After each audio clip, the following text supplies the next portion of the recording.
नमस्कार। पहले भी आपको बताया था कि ये साल पूरा की पूरा एग्री कमोडिटी का रहने वाला है। मसालों ने तेजी पकड़ी, उसके बाद ग्वार सीड, ये दोनों के अंदर भी आपको तेजी देखने को मिली है।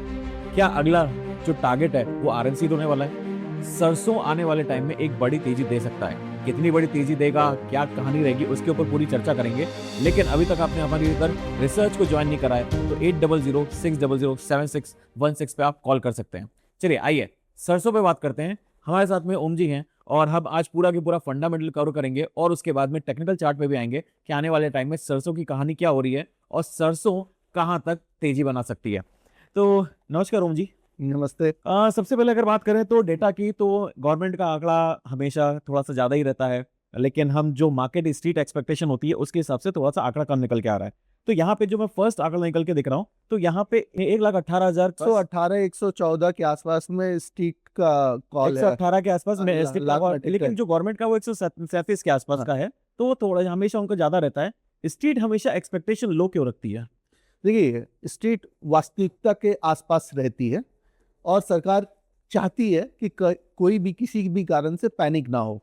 सरकार को बहुत पहले से कहीं ना कहीं ये बात का पता था कि एलिनो जो सर चढ़ के बोल सकता है, और ये कहीं ना कहीं मानो या ना मानो एग्री कमोडिटी में धीरे धीरे वो रुख देखने को मिल रहा है। मैं यहाँ पे एक बात करना चाहूंगा आपको। अल नीनो का अगर मैं महाराष्ट्र के लोगों से अगर बात करूं तो उनको लग रहा है कि अल नीनो जैसी कोई कंडीशन नहीं है, लेकिन मैं बताना चाहता हूं केवल महाराष्ट्र में, मुंबई और पुणे को छोड़ दिया जाए तो बाकी जगह पे उतनी बारिश नहीं है जितनी होनी चाहिए। और अगर महाराष्ट्र में ये चीज फीकी पड़ती नजर आती है, क्योंकि जिस तरह से बारिश हुई है और आने वाले अगर 15 दिन में अगर ये फीकी पड़ती नजर आती है तो मुझे लगता है कि आने वाले टाइम में बहुत टेंशन नजर आ सकती है।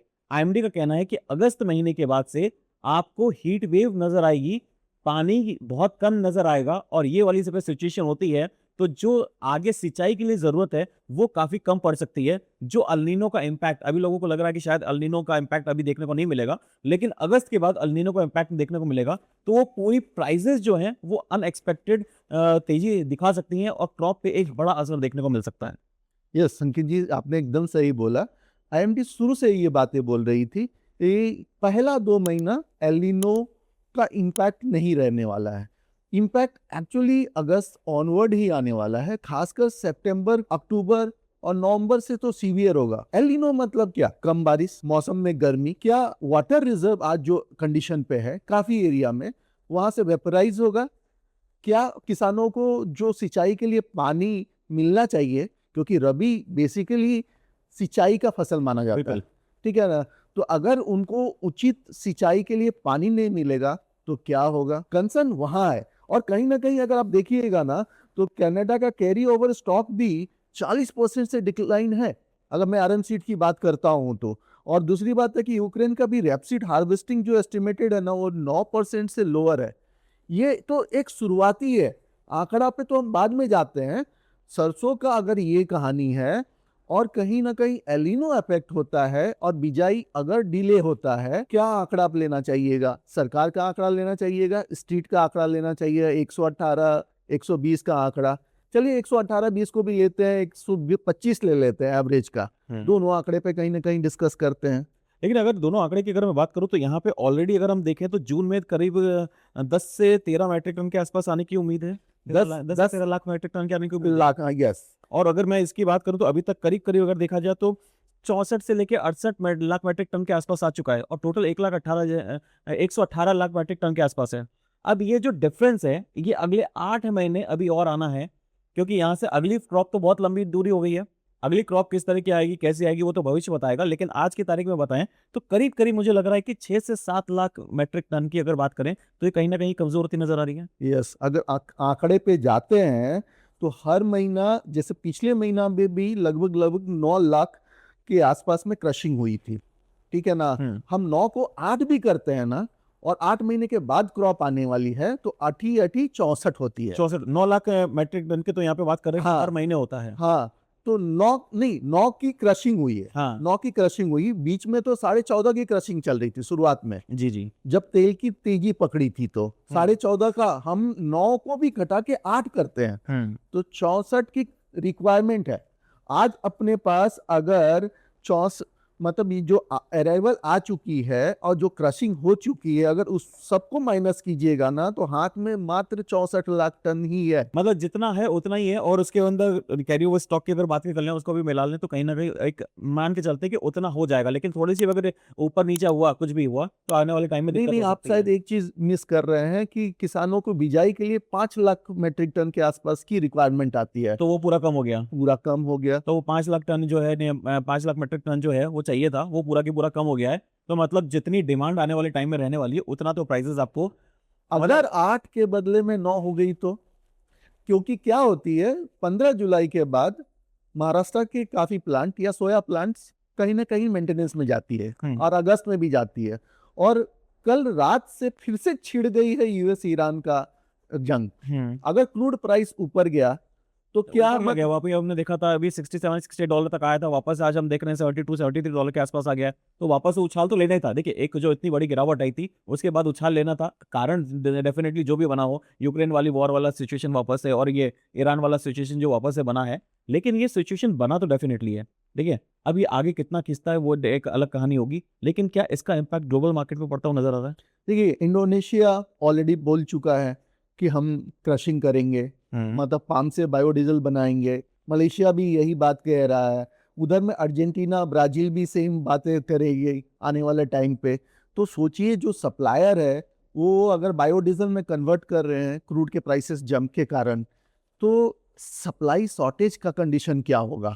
दूसरी बात है, अगर प्लांट मेंटेनेंस पे जाता है, सोया प्लांट मेंटेनेंस में जाता है, माल कम आती है, भाव तेज होती है, तो फिर अगर आरएमसी के क्रशिंग बढ़ गया, 8 के बदले 9 हो गया, तो 9 अठे 72 लाख, 72 लाख। और माल कितनी है आज हाथ में? 64 लाख। 64 लाख, उसमें मैं से भी 5 लाख निकल जाएगा, तो मतलब मान के चलिए मोटा मोटा 55 से 58 लाख के आसपास ही बचने वाला है, इससे ज्यादा अभी बचने नहीं वाला है। और डिमांड डेफिनेटली बनी रहेगी, जो सप्लाई है उसके अंदर दिक्कत आने वाली है, और अल्नीनो का इम्पैक्ट अगर आ गया तो फिर प्राइसेस का क्या होगा। तो फंडामेंटल की अगर मैं बात करूं, तो एक चीज समझ में आ रही है कि प्राइसेस यहाँ पे बहुत बड़ी गिरावट देखने को नहीं मिलेगी। मुझे नहीं लगता कि वापस से 7,000 और 6500 के लेवल हमको देखने को मिलेंगे। अभी 8,000 के आसपास चल रहा है।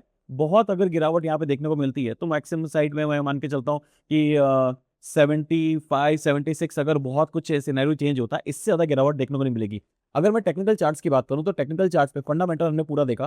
फंडामेंटल आगे आने वाले टाइम में आपको काफी तेजी नजर आ रही है, और जिस तरह से फंडामेंटल्स हैं, जिस तरह से सप्लाई का कंसर्न बना हुआ है, सपोर्ट यहाँ पे फंडामेंटल का देखने को मिल रहा है। लेकिन जो प्राइजेस होते हैं वो भविष्य को देख के तैयार होते हैं। तो यहाँ पे सबसे पहले जो कंसर्न यहाँ पे मेरा बन रहा है, जो टेक्निकल चार्ट पे बन रहा है, कोई भी गिरावट अगर मिलती है, खरीदारी की राय रहेगी। वापस से ये 6,500 6,000 के लेवल आ जाएंगे, ऐसा कुछ भी लग नहीं रहा है। आने वाले टाइम में जो चार्ट्स बता रहे हैं, और जो आपको चार्ट दिख भी रहा है, इसके हिसाब से आपको आने वाले टाइम में सरसों के जो प्राइसेस हैं वो 9,000 और 10,000 के लेवल को क्रॉस करते हुए नजर आएंगे। तो इस चीज का आप ध्यान रखिएगा। कोई भी अगर गिरावट मिलती है तो सरसों पे आप खरीदारी कर सकते हैं।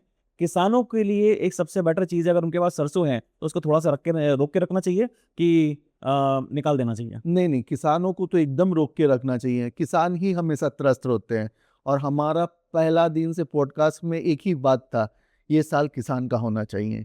ये एग्री कहीं ना कहीं।